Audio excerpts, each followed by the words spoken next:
Hi, nananamantala lang ako sa pagkakataon kasi may nakita ako, baka kilala ninyo. Yeah, buddy! I'm with Attorney Trixie. She looks so Filipina and beautiful. Yes. You look so Filipino. Kumusta naman ang mga kaso natin? Wow, buhay pa, Attorney Christie. Si Chairman George, ayaw akong... Sexy naman. Si Chairman George, anong ginawa? Ayaw akong pakawalan ni Chairman George, Attorney. Pinag-proclaim nila ako. Fortunately, fortunately, nakaupo na ako as Vice Mayor ngayon. Pero may kaso pa rin ako sa court, criminal court ng Manila at meron kaming petition for review ngayon sa DOJ. Pero, Chairman George, inantihan ka namin sa Supreme Court at saka sa NBI. Milyon na kaso. Fight. Ang nilaban namin, laban sa'yo. Sana hindi na mauli sa 2028. Sana mawala ka na sa 2028, sir. Impeachment. Nangangamoy impeachment ba tayo?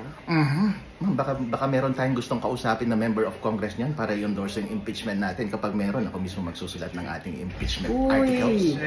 Thank you for giving us hope, Attorney. And good luck sa Vice Mayor pala. Yeah. Vice Mayor na ang tawag natin sa kanya. Vice Mayor sa... Reyna Mercedes Isabela, the future best down in the Philippines. Reyna Mercedes Isabela, ma'am. Yeah, buddy. Okay, sige. Bati naman kayo sa mga nanonood sa Luminous. Hoy, andito ako ngayon, kasama ko si Attorney Trixie, ang pinaka-popular na attorney sa buong Grabe sa bola, oh. Ang aga-aga pa, wala pang barya.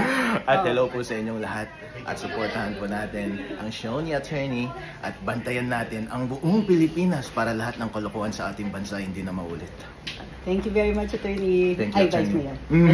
I'm looking forward to speaking with you mamaya dahil mag-guest tayo dito sa Billionaire. Guest kami pareho sa Billionaire. Kaya nananamantala lang ako, nakita ko bigla eh. Yep. So thank you very much, sir. Thank you, madam.